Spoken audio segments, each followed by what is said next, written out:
Hello everyone, this is Ravindra Dundra and welcome back to my channel. In this lecture, we are going to discuss about class 9 geography chapter number 4, that is climate. The previous lectures about this chapter, we have seen what is weather, what is climate and climate controlling factors, and especially we have discussed about this factors affecting India's climate. In that, first we have discussed about latitude, then we have discussed about this altitude. So now the third very important factor that affect the India's climate is pressure and winds. So under this pressure and winds, again there are three main important factors. One is pressure and surface winds, second one is upper air circulation, third one is western cyclonic disturbances and tropical cyclones. So these are the three factors which mainly affect our India's climate. But in order to understand these three topics, we should learn some basic concepts. So there, one is this air pressure, low pressure area, high pressure area, then easterlies, westerlies. So if we can understand these things, we can understand very clearly. So first let us see about this air pressure. What do you mean by this air pressure? Air pressure means the pressure exerted by the air on the earth's surface. We call it as this air pressure. Suppose we human beings, we possess weight, and what happens, we are putting some kind of pressure on the earth or on the any other object or anywhere we stand or sit. In the same way, you all know that air also possesses some kind of weight. So this weight of the air also puts some kind of pressure on the earth's surface. So the pressure exerted by the air on the earth's surface, we call it as this air pressure, and this pressure can be of two ways. One is low pressure area and the other one is this high pressure area. So when we can say there is a low pressure area, wherever the temperatures are very high, that particular region we call it as this low pressure area, or if the temperatures are high in that area, low pressure will be created. And in the areas where the temperatures are low, that means very less, there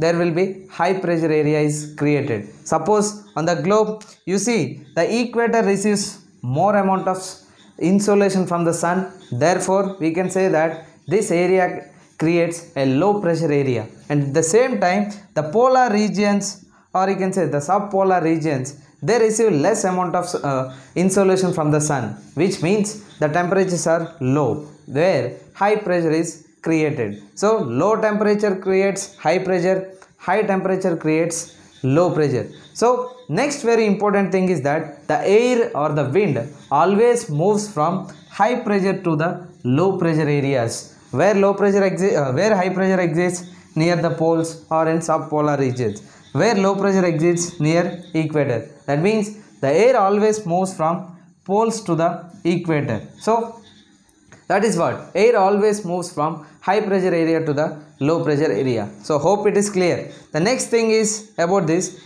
easterlies and westerlies. What are these easterlies? Easterlies means when the wind is blowing from eastern direction, we call them as this easterlies. Or if the air is blowing from eastern direction, we call them as easterlies. If the air is blowing from western direction, we call them as this westerlies. So hope it is clear what is air pressure, what is low pressure, what is high pressure, and remember that air always moves from high pressure area to the low pressure area, and easterlies as well as westerlies. So now let us discuss about pressure and surface winds and how it affects India's climate. Then we will discuss about upper air circulation and western cyclonic disturbances and tropical cyclones. Let us discuss about the first important factor, that is pressure and surface winds. So before we discuss about this pressure and surface winds, let us discuss about the wind pattern of the earth's surface as well as different pressure belts created on the earth's surface. So first we will see the pressure belts, then we will see the movement of this wind. So the first and very important pressure belt is this equatorial low pressure belt. That means which region we can consider it as equatorial low pressure belt is that the region which is lying between 5 degrees north and 5 degrees south of this equator. So this particular region we call it as this equatorial low pressure belt. So remember this. Then the next thing is this the region which is lying 30 degrees north of this equator, and 30 degrees south of this equator. So that means this particular region we call it as this subtropical high pressure belt. So remember that 30 degrees north of the equator, 30 degrees south of this equator, this particular region, this region and this region, we call it as this subtropical high pressure belt.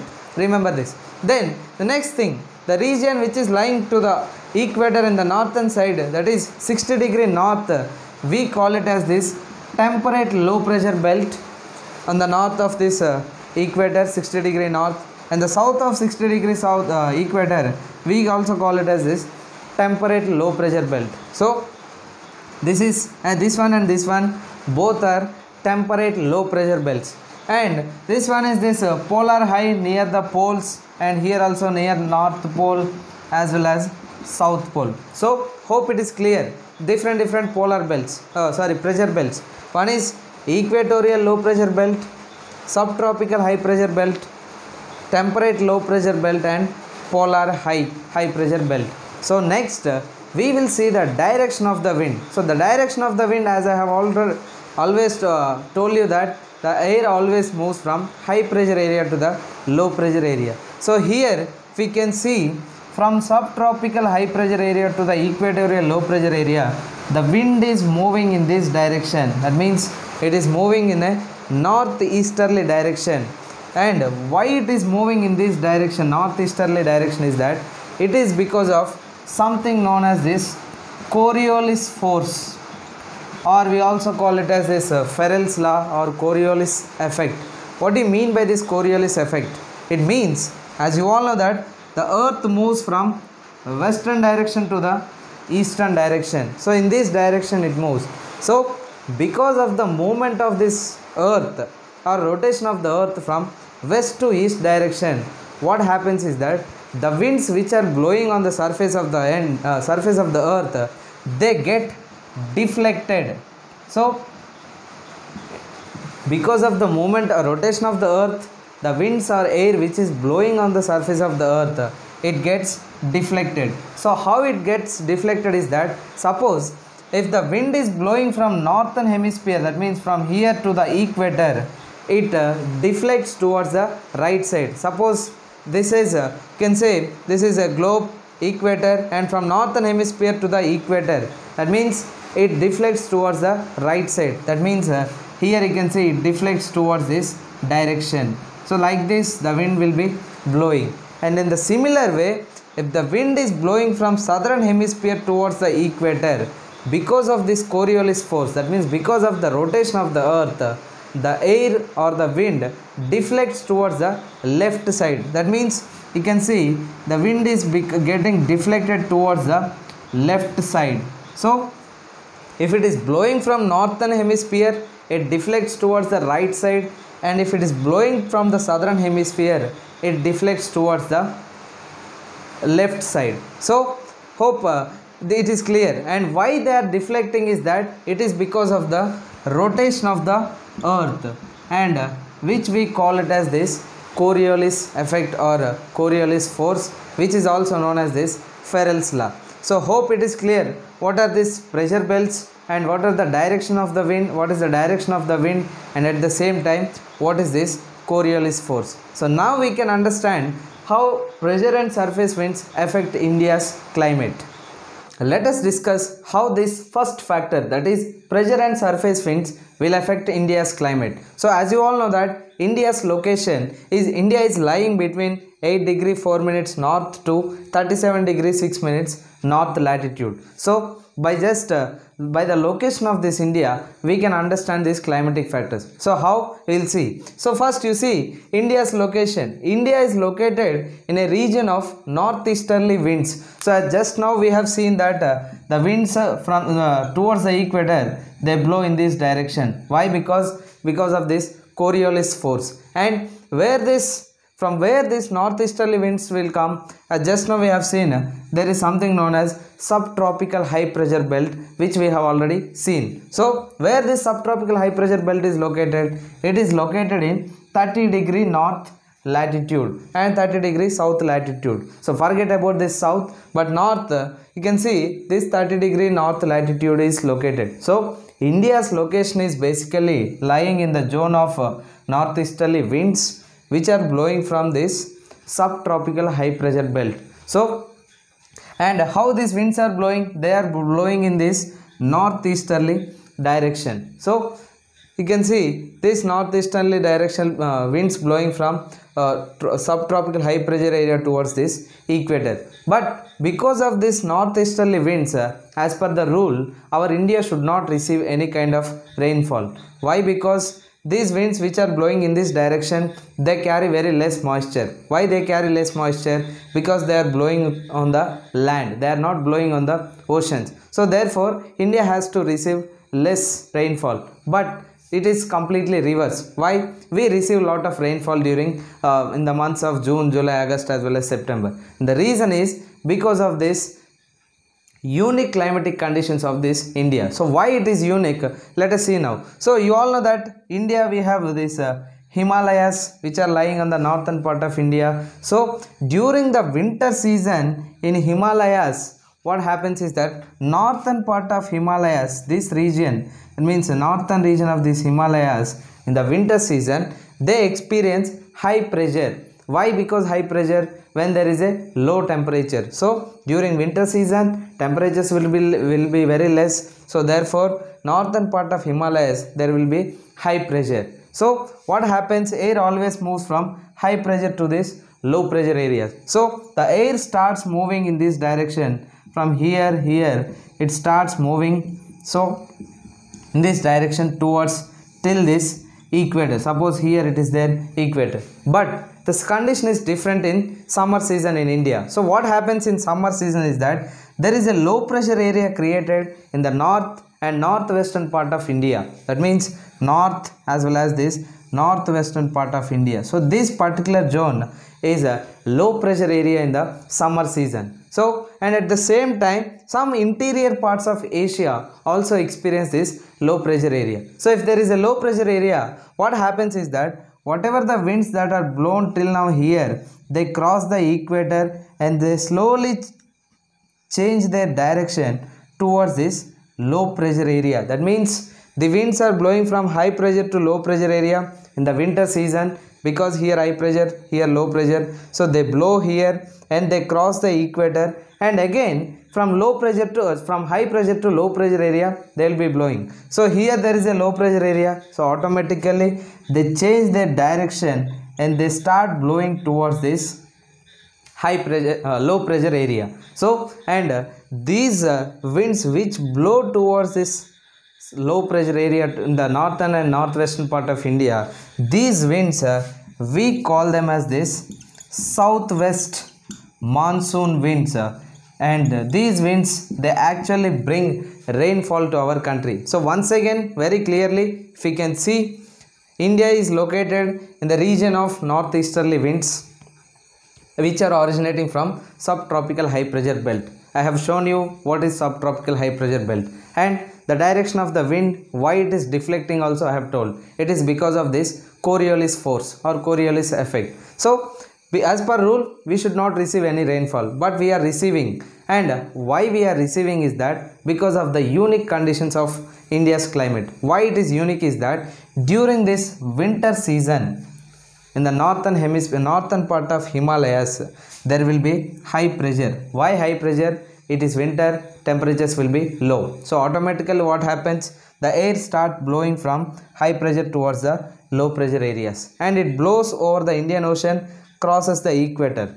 Okay, keep it aside. The next thing is that in summer season what happens? In the interior parts of Asia, some inner parts of Asia, as well as this something known as this north and northwestern part of India there will be low pressure area in the summer season. So what happens is if there is a low pressure area, the air always moves towards this low pressure area. So these winds which are blowing from this northern part of Himalayas, they blow over this Indian Ocean, they cross the equator, again they change the direction towards this right side, and they blow towards this low pressure area which is located in India. So these winds which are blowing in this direction, we call them as this southwest monsoon winds, and which bring us the rainfall through the entire country. So that is how the pressure and surface winds will affect the climate of India. So next we will see about this upper air circulation. Let us discuss about this upper air circulation. What do you mean by this upper air circulation? As you all know that on the surface of the earth we experience the movement of the air or movement of the wind from one place to other place. In the same way, in the upper regions of the atmosphere, that means near at a height of 12 kilometers in the troposphere, the air will be continuously moving from one particular direction to the other particular direction, like ocean currents. So the continuous movement of the air in the upper part of the atmosphere near this troposphere, we call them as this upper air circulation, or we also call them as this jet streams. And at what speed they move is that in summer they move at a speed of 110 kilometers per hour, and in winter they move at a speed of 184 kilometers per hour. So how they actually go upwards is that, as you all know that, suppose just imagine this is equator. So the sun rays directly fall on this equator. So what happens? There will be low pressure area. So low pressure area, what happens? It becomes warm and starts moving upwards towards the atmosphere. And as you all know that, as we move upwards towards the sky, what happens? The temperature decreases. So at the tropopause, that means starting of this stratosphere, there will be something known as this there will be cold air. So when this warm air go and contracts with this cold air, what happens? It starts flowing on the upper part of this atmosphere in different directions. So the movement of the air on the upper part of the atmosphere near troposphere continuously in a particular direction, we call them as this jet streams. So these jet streams, they flow in the summer at a speed of 110 kilometers per hour, in winter at a speed of 180 kilometers per hour. So these jet streams also decides the climatic factor of India, climate of India. So how they affect is that during this summer season, what happens is that during summer season, the jet stream, which we call it as this subtropical westerly jet stream. Subtropical westerly jet stream means which is moving from the western direction. So it will be blown on the northern part of Himalayas during this summer season, but the rest of the year it blows to the southern part of this Himalayas. And these jet streams, they look in this shape, in this shape. They are never like this in a straight manner. So these streams, whatever the jet streams which are blown throughout this earth, there is one jet stream which also passes through our India. So it locates between this 27 degree north latitude to 30 degree north latitude, that means near this subtropical high pressure belt. So because of this jet stream, subtropical high pressure jet stream or subtropical westerly jet stream, during the summer season it blows on the northern part of this Himalayas, but the rest of the year that jet stream, it blows to the south of this Himalayas. And because of this jet stream also, our India's climate is decided. So how it is decided is that when this jet stream is blowing from this western part of this earth, it brings some kind of moisture from this Mediterranean Sea. And this Mediterranean Sea, whenever it comes here, what happens? This particular region during this winter seasons, they experience rainfall, especially in the winter seasons. Why? Because during winter season only this jet stream is blowing on the southern part of Himalayas. So that is the reason why they bring rainfall during this winter season to the north and northwestern part of our country. So next we will see what are these western cyclonic disturbances and tropical cyclones.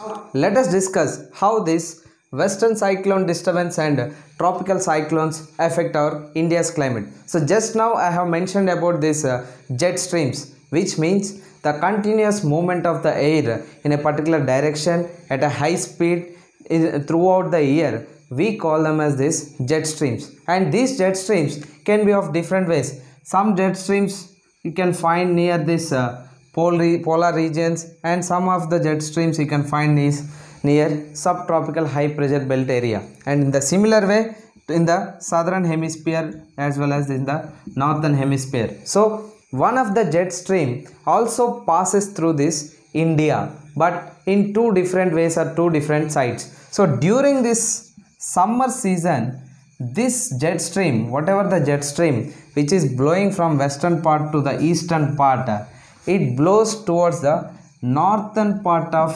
Himalayas in India during summer season. That means here if there are Himalayas are there on the northern part of India, you can find this jet stream. But apart from summer season, remaining seasons in the winter and rainy season, this jet stream, it blows towards the southern part of this Himalayas. That means mainly covering this north and northwestern part of India. So this jet streams, whenever it blow from west to the eastern direction, it come across various seas and oceans. So this westerly jet stream which is blowing in the subtropical high pressure belt area, it come across or it crosses this Mediterranean Sea.